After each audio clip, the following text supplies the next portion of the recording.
Hey, what's up everybody? It's Joe from Gadgetry Tech, and in today's video I'm finally talking about the Audeze LCD-GX, the flagship gaming headset from Audeze, the company that's brought you the Maxwell. Now the LCD-GX came out years ago. It's still being sold as a new model, and I've always told people that just because something came out years ago doesn't mean it's automatically outdated. Good audio is good audio in the context of what we hear.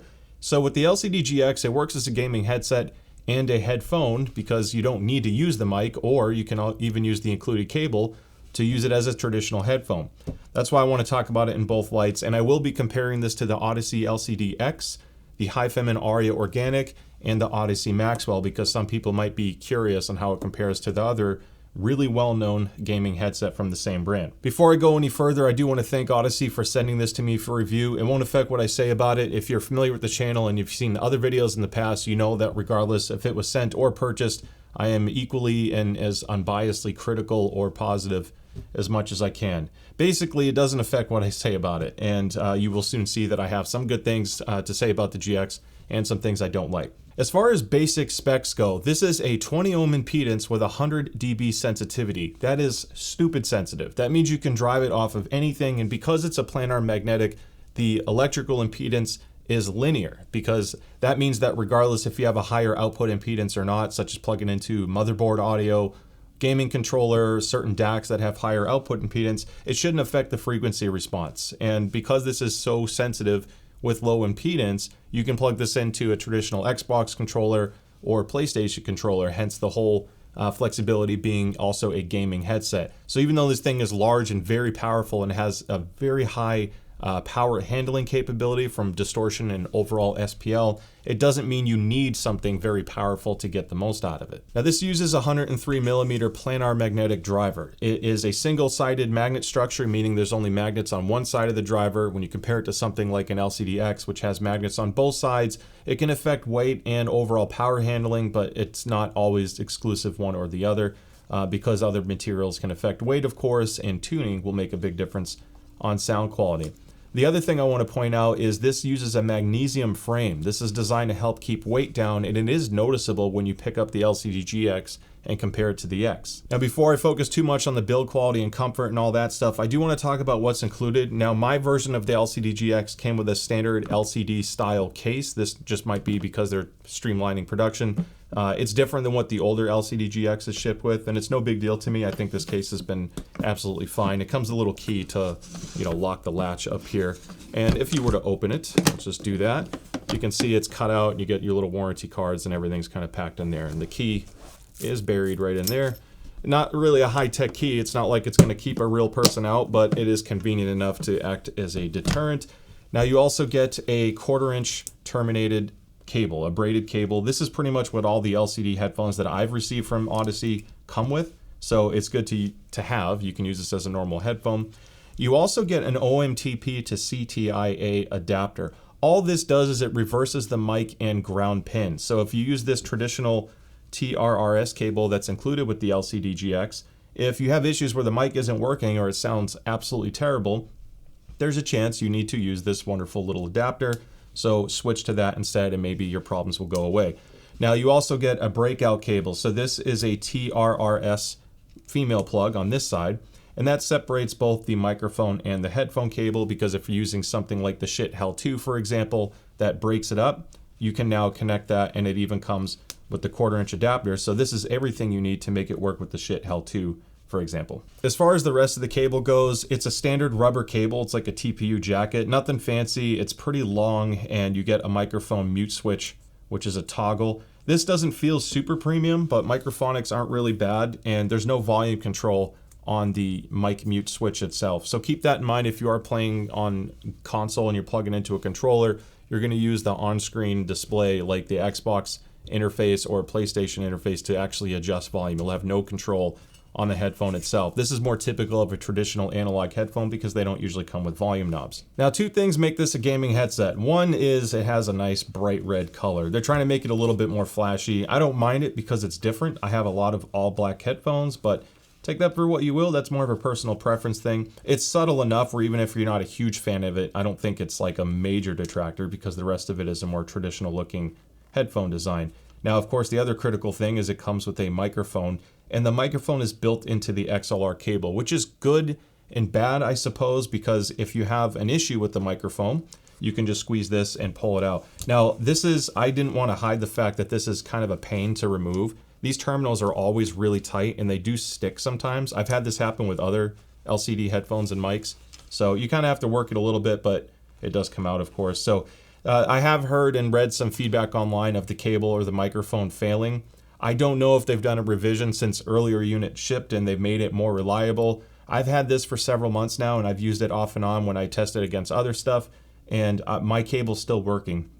So all I can say is just keep that in mind, that some people don't have the best longevity of the cable, but mine has been okay. When it comes to build quality and comfort, there are some things I like about the GX and some things I'm not a super fan of. So what I love is the fact that it's using magnesium. Magnesium is very lightweight, it's still very strong, and that weight reduction is immediately apparent when you pick up something like an LCD-GX. Now this is a double-sided magnet structure, and those magnets aren't light, so this isn't all purely from the different material usage.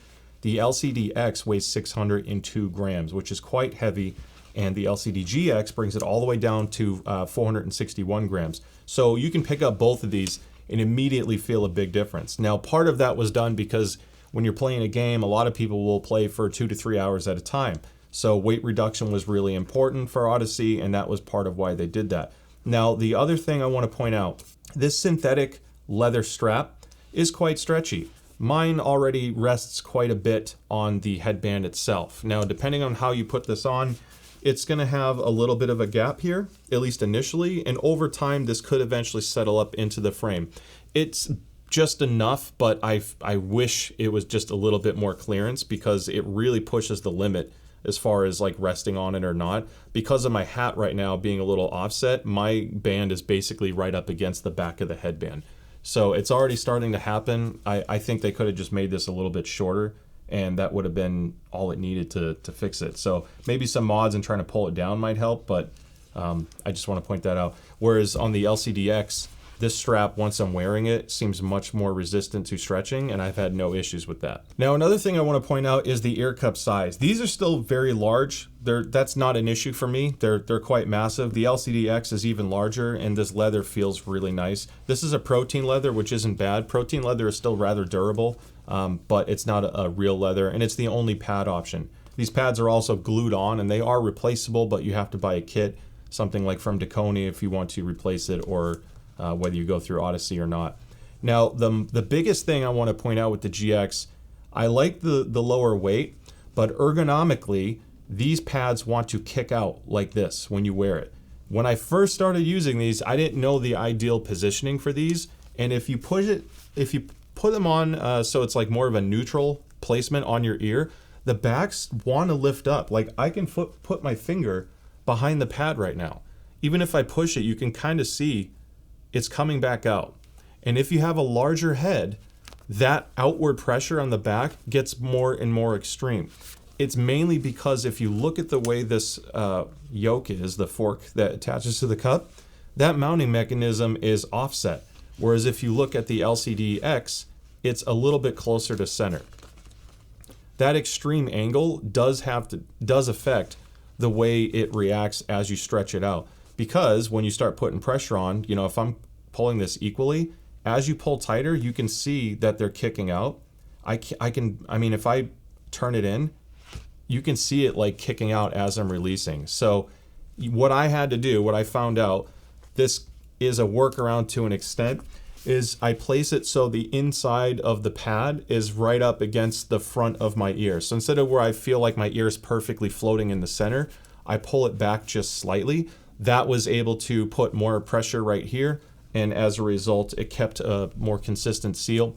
Now, because of the resonant frequency of the LCD-GX, even if I broke the seal a little bit, it didn't really make a massive difference on bass. In certain areas, it actually boosts the bass, but it's not so seal dependent where this like totally destroys sound quality. It just feels a little weird. Whereas when I put on the LCD-GX, even though it's noticeably heavier, I feel a lot more weight going on my head. Has more of that plunger effect too when I wear it, just from the way this driver's designed. If you're walking, you hear like a low frequency thud sound. but these want to sit more flat on my head. I don't have to do as much to cheat myself. If anything, if I'm pushing back right now the pads are going backwards, or the cups are rotating appropriately, whereas this one, you do that just to get it to be more neutral. Now the clamp force of the LCD-GX is a little bit on the higher side as well. It is offset by the geometry of this chassis and the very large and plush pads, so it doesn't feel overly clampy, but it does squeeze your head just a little bit more than my LCD-X and more than my Audeze Maxwell. So I have some numbers. I did build my own rig to measure clamp force for smaller heads and larger heads, and I feel like it's a pretty good representation. I've tested a lot of different headsets and headphones, and it's lining up with how I'm feeling it. So hopefully those numbers help you put it in perspective. It's not terrible, like I said. I didn't think clamp force would be any real reason for me to not be able to wear these for an extended period of time. The fact that it's a leatherette and a little bit heavier, honestly, just wearing headphones in general for 2+ hours, even if they're really comfortable, I'll need to take a break. I don't feel like this is doing a speed run of having to remove them from my head. All right, so we're going to talk about objective measurements, but I figure why not use the microphone that comes with the LCD-GX while we do that. I think this is an excellent mic personally. I think the price point is a bit extreme for the microphone separately, but coming with a headphone that sounds as good as this does is still a good value overall. So the microphone at least isn't a detriment or major issue, and it has some decent background noise rejection as well. It's a cardioid pickup pattern, so it naturally doesn't pick up as much of the echo in the room, which does help. It is very sensitive though, so I will tell you, if you're using this on Windows or Mac or console, if you have the ability to adjust the microphone gain, I'm only at about 55 to 60% mic gain right now. If I go too hot, it will start clipping. So if you have microphone issues with this, just check your gain and make sure it's turned down. As far as actual sound quality goes, I want to start with the objective measurements first. This is using my measurement rig, which has a lot of other headsets and headphones I've measured. So I'll have a link in the description if you want to see for yourself and compare it to some others. Don't necessarily use these measurements to compare to someone else's, because if they don't have the exact same rig, it's not always apples to apples. Having said all that, the LCD-GX is fantastic out of the box. The sound quality is absolutely amazing because it's very versatile and flexible out of the box.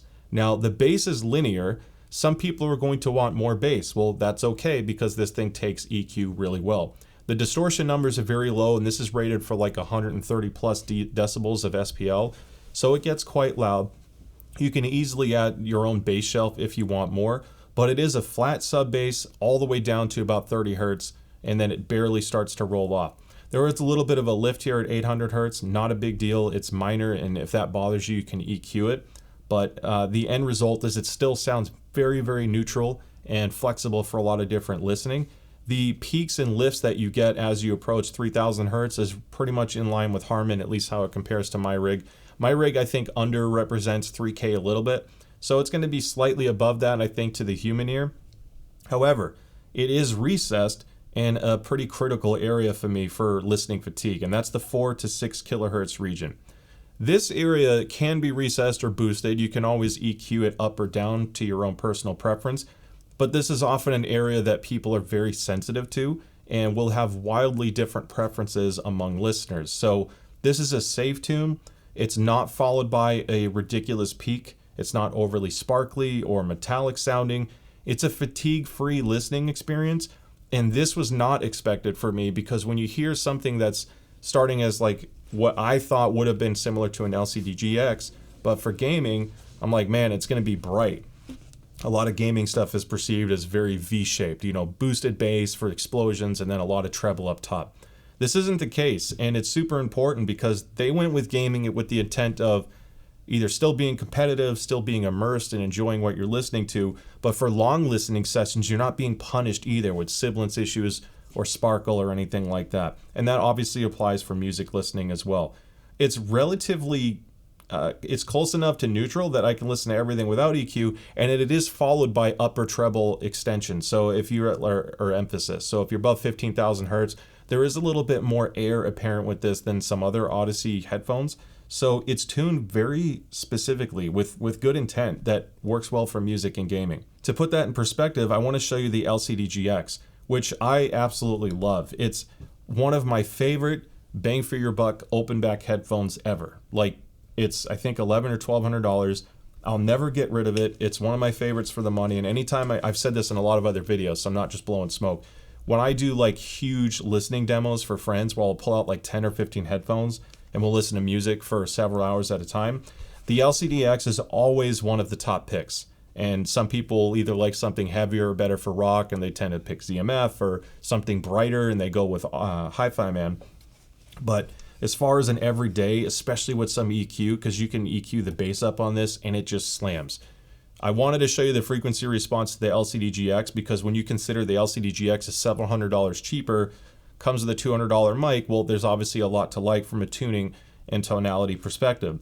The biggest difference that's noticeable when you go to an LCD-GX is bass slam. So if you want more impact and you want the bass to have more tactility and visceralness to it, that's what you're paying extra for the LCD-GX. In addition to me, I think a higher power handling as well. But again, both these get crazy loud. Now I want to show you two more things before we move on to the subjective side. So here's the Aria Organic from Hi-Fi Man, which has a similar sub-bass extension. It does have a little bit of a warmer presentation depending on what you're listening to.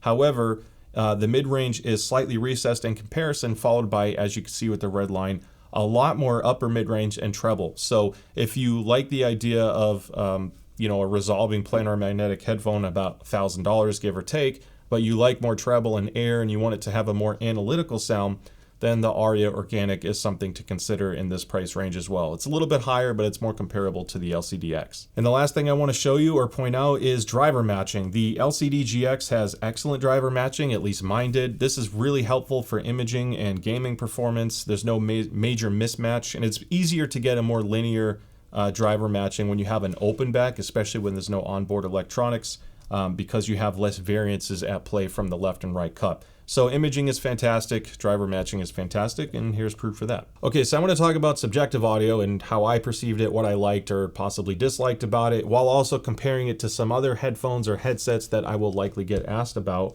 especially in this price range, and because the Maxwell, let's face it, is a very popular headset.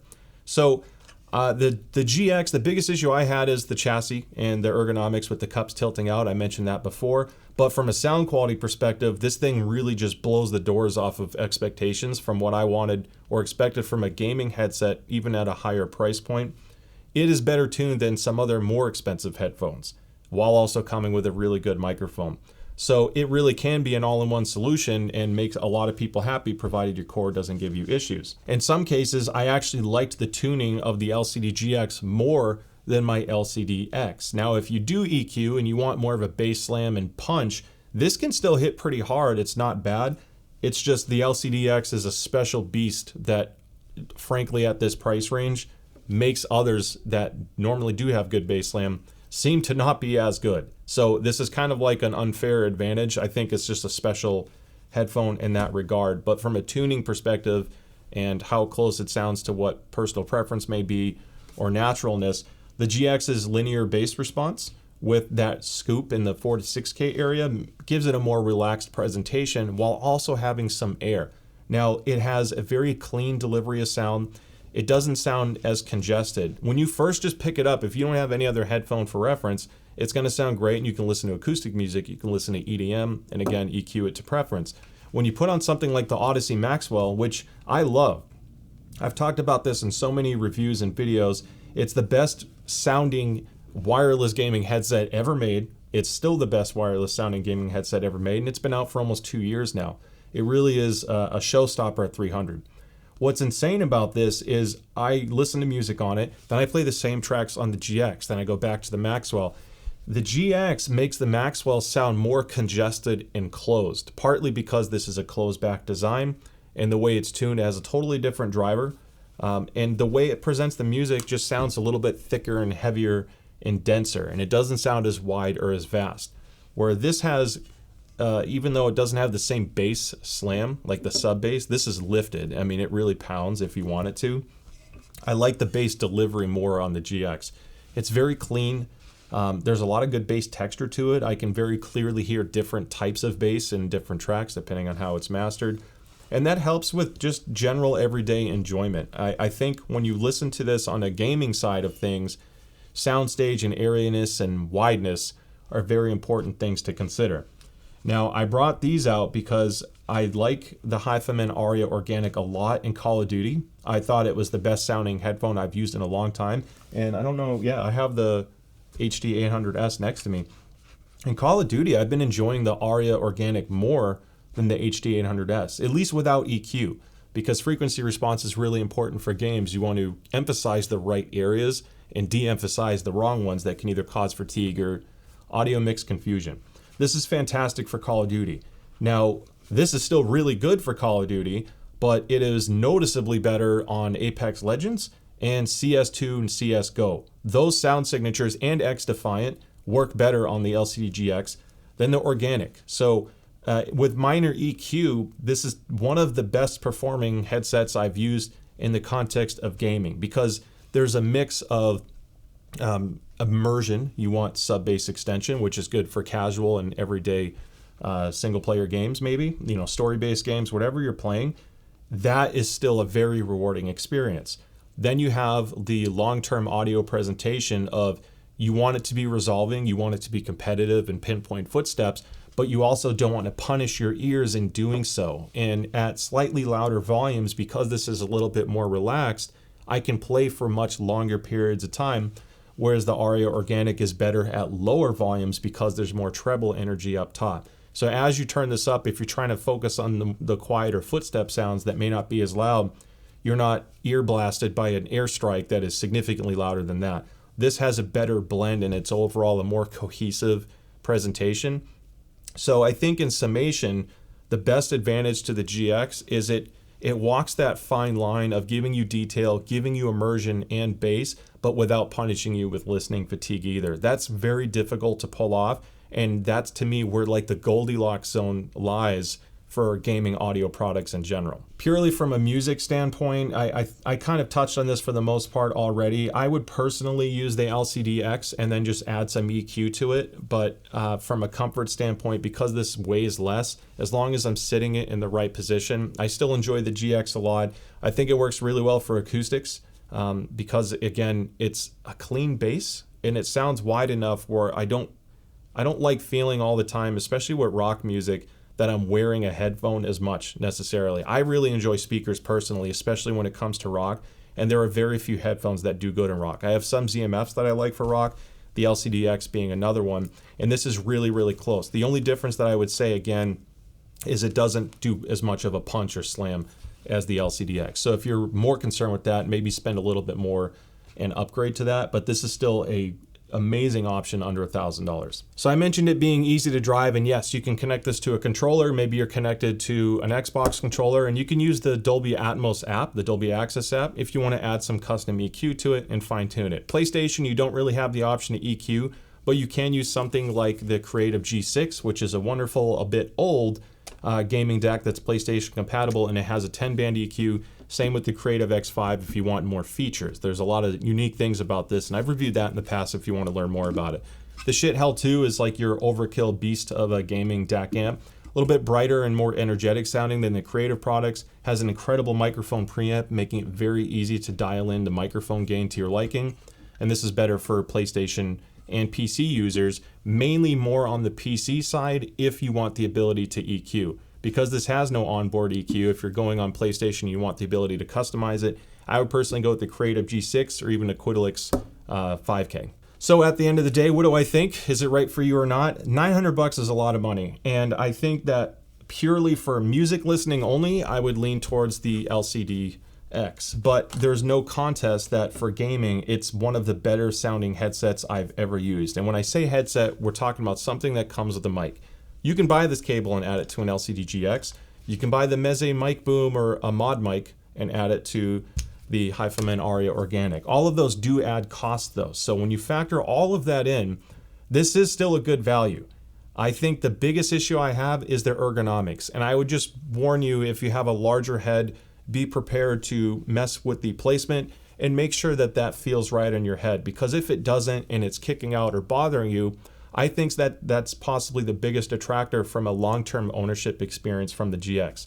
If that's not an issue for you, sonically, this is one of the best ownership experiences in this mid to high-end price range, especially in the context of gaming or using a microphone. So hopefully you found this video helpful. If you did, don't forget to like and subscribe. I'd love to see you at the next one. And with that being said, stay safe, and I'll see you next time. Bye.